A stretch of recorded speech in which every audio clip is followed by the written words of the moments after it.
আসসালামু আলাইকুম। সবাইকে স্বাগত জানাচ্ছি আমার দেশ আজকের বিশ্বের সঙ্গে আছি নাইমুল ইসলাম। শুরুতেই জানিয়ে দেব সংবাদ শিরোনাম। মধ্যপ্রাচ্য নিয়ে ইসরায়েলের গোপন পরিকল্পনা ফাঁস।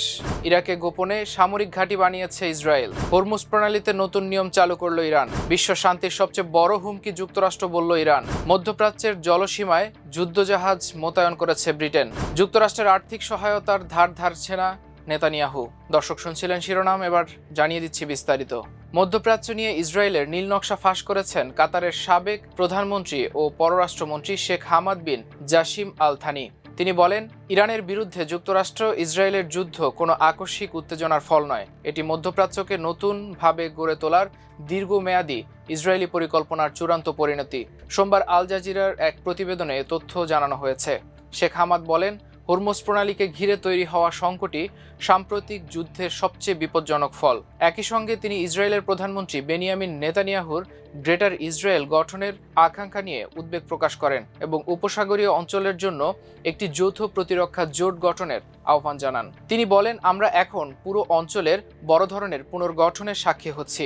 বর্তমান ভূ রাজনৈতিক পরিবর্তন আগামী কয়েক দশক ধরে মধ্যপ্রাচ্যের ভবিষ্যৎ নির্ধারণ করবে। শেখ হামাদ জানান, গত বছরই তিনি সম্ভাব্য সংঘাতের বিষয়ে সতর্ক করেছিলেন এবং সামরিক হামলা এড়াতে উপসাগরীয় দেশগুলোকে ইরানের সঙ্গে কূটনৈতিক সমাধানের পথে এগিয়ে যাওয়ার আহ্বান জানিয়েছিলেন। তিনি বলেন, ইরানের সঙ্গে সংঘাত উস্কে দেওয়ার পেছনে নেতানিয়াহুর নেতৃত্বে ইসরায়েলের একটি কট্টরপন্থী গোষ্ঠী কাজ করেছে। 1990-এর দশকে প্রেসিডেন্ট বিল ক্লিন্টনের আমল থেকেই নেতানিয়াহু যুক্তরাষ্ট্রকে ইরানের পারমাণবিক কর্মসূচি নিয়ে যুদ্ধে জড়ানোর চেষ্টা করে আসছেন। তিনি আরও বলেন, আগের মার্কিন প্রশাসনগুলো পূর্ণ মাত্রার যুদ্ধ শুরু করতে দ্বিধায় ছিল, কিন্তু শেষ পর্যন্ত নেতানিয়াহু ওয়াশিংটনকে একটি ভ্রম দেখিয়ে রাজি করাতে সক্ষম হন। তিনি যুক্তরাষ্ট্রকে বোঝাতে সক্ষম হন যে যুদ্ধটি হবে খুব দ্রুত ও সংক্ষিপ্ত, আর কয়েক সপ্তাহের মধ্যেই ইরানি সরকারের পতন হবে। শেখ হামাদ বলেন, এই যুদ্ধের সবচেয়ে বড় সুবিধাভোগী হয়েছে নেতানিয়াহু। তিনি বিশৃঙ্খল পরিস্থিতিকে কাজে লাগিয়ে জোরপূর্বক আঞ্চলিক জোট এবং গ্রেটার ইসরায়েলের ধারণা প্রচার করেছেন। ইসরায়েলের ডানপন্থীদের এই পরিকল্পনায় প্রতিবেশী আরব ভূখণ্ড পর্যন্ত দেশের সীমানা সম্প্রসারণের চিন্তায় রয়েছে। ইরানে বিমান হামলা চালানোর জন্য ইরাকের মরুভূমি এলাকায় গোপন একটি সামরিক ঘাঁটি স্থাপন করেছে ইসরায়েল। সূত্রের বরাতে এমন দাবি করেছে ওয়াল স্ট্রিট জার্নাল।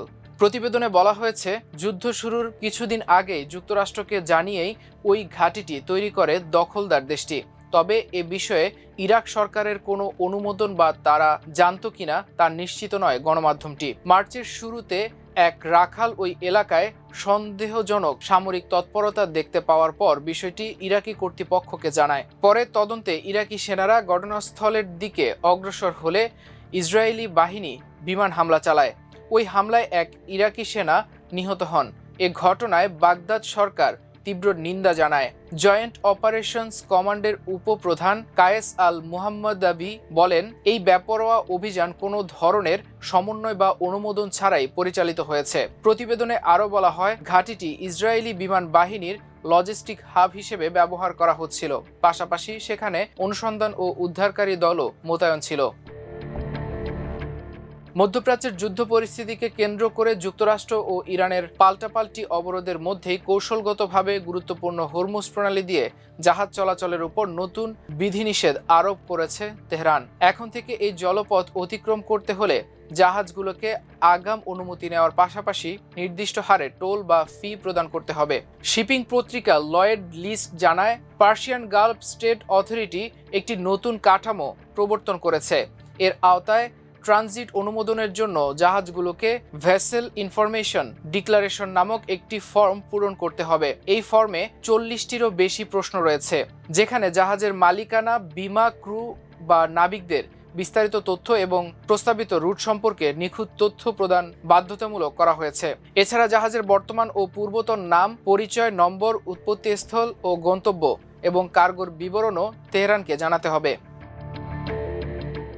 মার্কিন প্রেসিডেন্ট ডোনাল্ড ট্রাম্প ইরানের সর্বশেষ যুদ্ধবিরতি প্রস্তাব প্রত্যাখ্যান করার পর কড়া প্রতিক্রিয়া জানিয়েছে তেহরান। ইরানের পররাষ্ট্র মন্ত্রণালয়ের মুখপাত্র ইসমাইল বাঘাই এক সংবাদ সম্মেলনে যুক্তরাষ্ট্রকে আন্তর্জাতিক শান্তি ও নিরাপত্তার জন্য সবচেয়ে বড় হুমকি হিসেবে অভিহিত করেছেন। সোমবার এই সম্মেলনে তিনি বলেন, মধ্যপ্রাচ্যে মার্কিন সামরিক উপস্থিতি এবং তাদের ঘাঁটিগুলো মূলত এই অঞ্চলে সহিংসতা ও দাদাগিরির একটি চক্র তৈরি করেছে। ইসমাইল বাঘাই ওয়াশিংটনের পক্ষ থেকে উত্থাপিত যুদ্ধবিরতির শর্তগুলোকে অযৌক্তিক বলে দাবি করেন। বিপরীতে ইরানের প্রস্তাবগুলোকে অত্যন্ত দায়িত্বশীল ও উদার হিসেবে বর্ণনা করেন তিনি। ইরানের প্রধান দাবিগুলোর মধ্যে রয়েছে অবিলম্বে যুদ্ধের অবসান ঘটানো, ইরানের বন্দরগুলোর উপর থেকে মার্কিন অবরোধ ও জলদস্যুতা বন্ধ করা এবং বিশ্বের বিভিন্ন ব্যাংকে অন্যায়ভাবে আটকে রাখা ইরানি সম্পদের মুক্তি দেওয়া।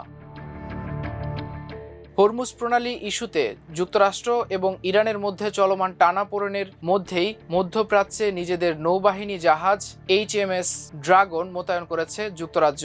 সোমবার এক বিবৃতিতে যুক্তরাজ্যের প্রতিরক্ষা মন্ত্রণালয়ের পক্ষ থেকে বলা হয়েছে, আন্তর্জাতিক বাণিজ্য জলপথ হরমুজ প্রণালীতে বাণিজ্যিক জাহাজ চলাচল নিরাপদ রাখতে যে বহুজাতিক অভিযান শুরু করার পরিকল্পনা নিয়েছে যুক্তরাজ্য এবং ফ্রান্স, সেই পরিকল্পনার অংশ হিসেবে মোতায়েন করা হচ্ছে এই জাহাজ। যুক্তরাজ্যের প্রতিরক্ষা মন্ত্রণালয়ের এক মুখপাত্র সাংবাদিকদের বলেছেন, আমরা নিশ্চিত করেছি যে HMS ড্রাগন মধ্যপ্রাচ্যের জলসীমায় মোতায়েন করা হচ্ছে। হরমুজ প্রণালীতে বাণিজ্যিক জাহাজ চলাচলের পরিবেশ তৈরিতে যদি ভবিষ্যতে কোনো বহুজাতিক অভিযান শুরু হয়, তবে পূর্ব প্রস্তুতি হিসেবে এই সিদ্ধান্ত নেওয়া হয়েছে।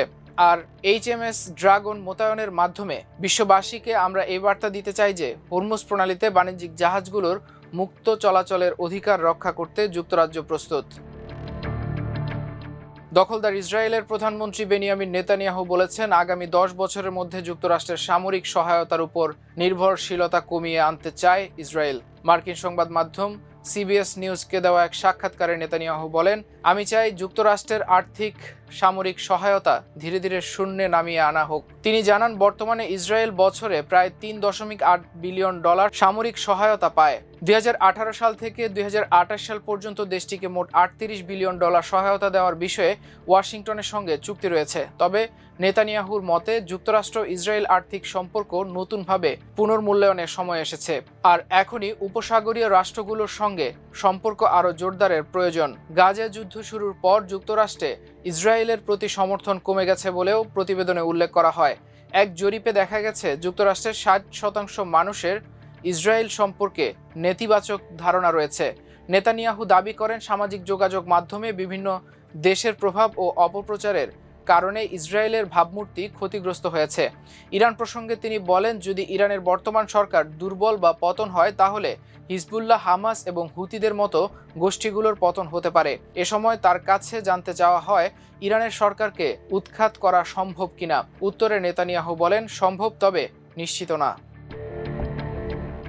দর্শক, এ ছিল আমার দেশ আজকের বিশ্বে। এতক্ষণ সঙ্গে থাকার জন্য অশেষ কৃতজ্ঞতা। আল্লাহ হাফেজ।